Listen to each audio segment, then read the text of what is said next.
दुनिया में कहीं न कहीं रोजाना खोजें होती रहती है। इन रिसर्च में कई बार न्यू इन्वेंशन होती है तो कई बार रिसर्चर्स को हजारों साल पुरानी चीजें मिल जाती हैं। ऐसे में कई आर्कियोलॉजिकल डिस्कवरीज भी अब तक की जा चुकी है जो अपने आप में किसी मिस्ट्री से कम नहीं है। इन खोजों को लेकर अक्सर कंट्रोवर्सी भी होती रहती है। तो आज हम कुछ ऐसी ही कंट्रोवर्शियल डिस्कवरीज आपको बताने वाले हैं। तो चलिए जानते हैं इन हैरान कर देने वाली खोजों के बारे में।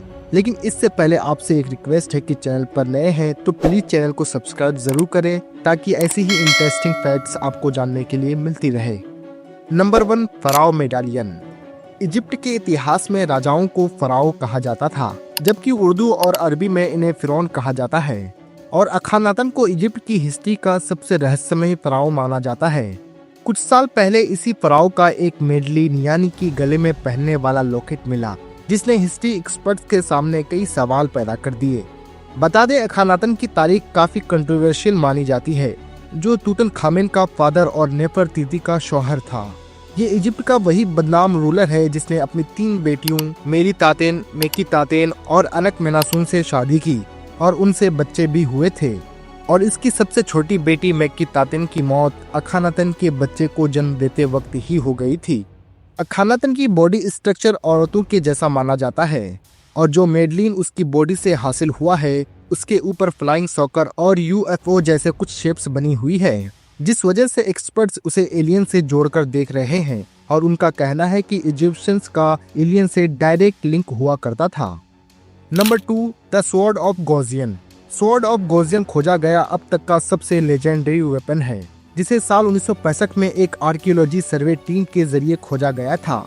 यह सर्वे टीम चाइना की जिंगजाओ में ज़ैंग रिवर रिजर्वियर के पास एंशिएंट टॉम्ब की तलाश में निकली थी।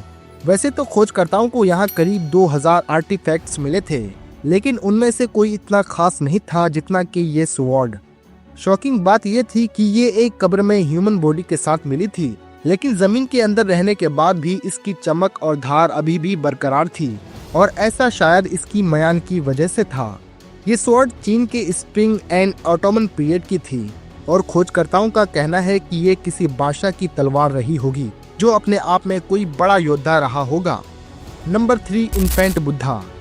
साल 2018 में 2 फिल्म मेकर्स ऑस्ट्रेलिया में एक डॉक्यूमेंट्री फिल्म बनाने की प्लानिंग कर रहे थे।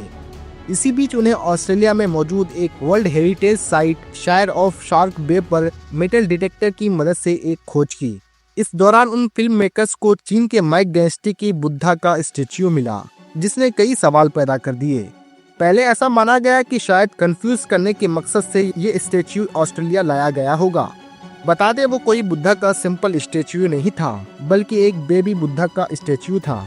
सवाल ये था कि आखिर वो स्टेच्यू ऑस्ट्रेलिया पहुंचा कैसे, और जब इस पर रिसर्च हुई तो ये स्टेच्यू रियल पाया गया और पता चला कि ये स्टेच्यू चाइना में मिंग वंश के पीरियड 1368 से 1644 के बीच का है।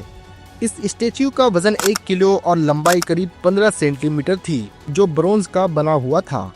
फिलहाल ऐसा माना जाता है कि माइक डायनेस्टी के कुछ एक्सप्लोरर ऑस्ट्रेलिया गए होंगे और उन्होंने ही उसे वहां छोड़ दिया होगा। Number 4, the gate of the gods. Peru देश में मौजूद टिटिका नदी साउथ अमेरिका की सबसे बड़े ताजे पानी का नदी है। इसी नदी के पास एक मिस्टीरियस स्ट्रक्चर है जिसे अरामू मुरू और the gate of the gods कहा जाता है। साल 1996 में पहली बार इसकी खोज की गई थी। यहाँ 2 दरवाजे हैं, एक बड़ा दरवाजा जो 7 मीटर लंबा और 7 मीटर चौड़ा है। इसी के बीच एक छोटा दरवाजा भी बना हुआ है। ये दरवाजा 4000 साल पुराना बताया जाता है। पता चलता है 14वीं और 15वीं शताब्दी के दौरान यहाँ पर इनका सभ्यता के लोग रहा करते थे। इस सभ्यता के लोगों का कहना है कि इसी गेट का इस्तेमाल गॉड क्या करते थे, वो जमीन पर आते और जमीन का दौरा करते। कुछ लोगों का मानना है कि इस दरवाजे में सुपर नेचुरल पावर्स हैं और पहले के टाइम में लोग इसकी मदद से दूसरी दुनिया में ट्रेवल करते थे। तो वहीं कुछ लोग इसे टाइम ट्रेवल का दरवाजा भी मानते हैं। इनका सभ्यता के दौर में यह पूरी तरह से एक मजहबी जगह मानी जाती थी। यहाँ के लोगों का मानना है कि यहाँ मौजूद टिटिका नदी से दुनिया की शुरुआत हुई और मरने के बाद आत्मा इसी नदी में समा हो जाती है। Number 5, tomb of Jesus. आप क्रिश्चियनिटी को मानते हो या ना मानते हो, लेकिन आपने जीसस के बारे में जरूर सुना होगा। जीसस को जिस जगह पर दफनाया गया था इसका उल्लेख कुछ पुरानी किताबों में दिया गया है। हालांकि वो किताबें जीसस के दफनाए जाने के कई सालों बाद लिखी गई थी, लेकिन उन्हें आज भी पुख्ता सबूत के तौर पर देखा जाता है। बताया जाता है कि पत्थर के अंदर मकबरा खोदकर जीसस को दफनाया गया था। कुछ टाइम पहले आर्कियोलॉजिस्ट ने यरूशलेम के आसपास हजारों से ज्यादा पत्थरों के मकबरों को खोजा है, जहां लोग अपने रिश्तेदारों को दफन किया करते थे।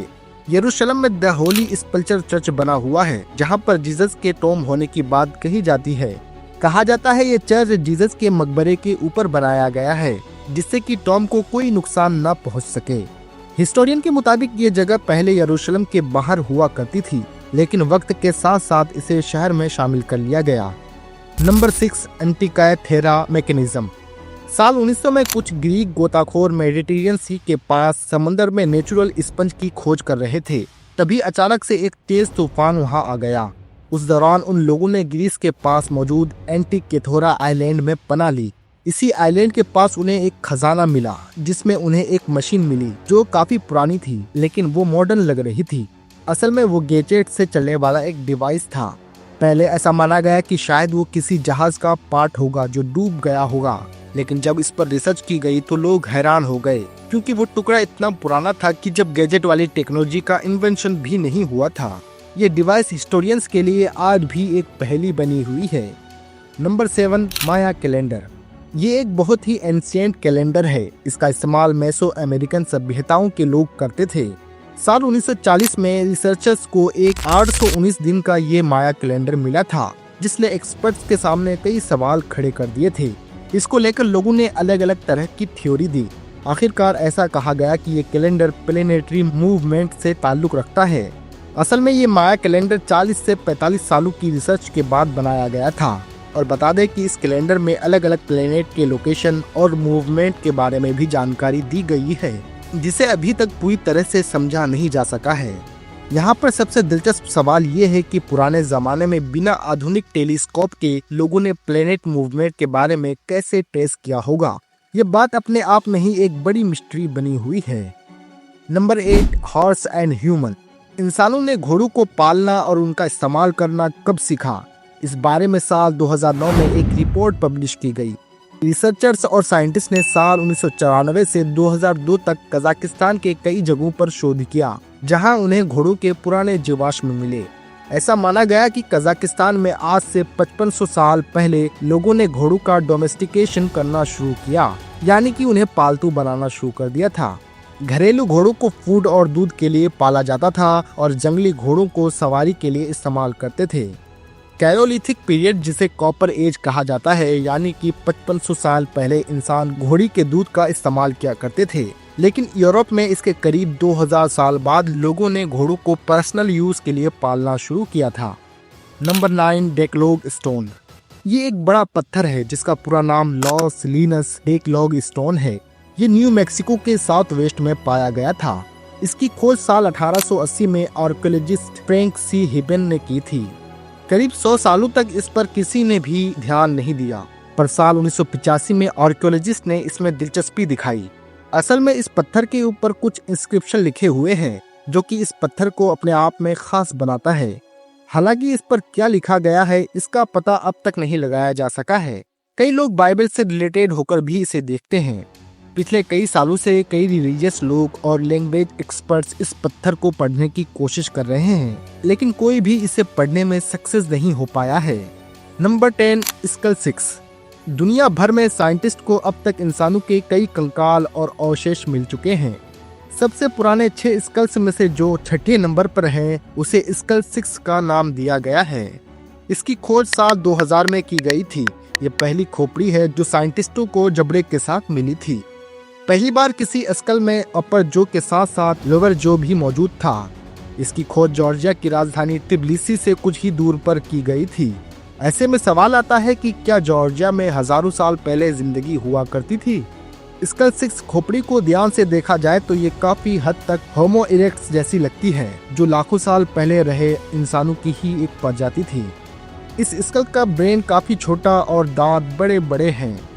तो दोस्तों, ये थी कुछ एंशिएंट डिस्कवरी। आपको इनमें से सबसे ज्यादा हैरान करने वाली डिस्कवरी कौन सी लगी, हमें नीचे कमेंट जरूर करें। साथ ही साथ वीडियो को लाइक शेयर जरूर करें और ऐसी ही वीडियोस के लिए इस चैनल को सब्सक्राइब भी जरूर करें। मिलते हैं एक नई वीडियो के साथ, तब तक के लिए कीप वॉचिंग।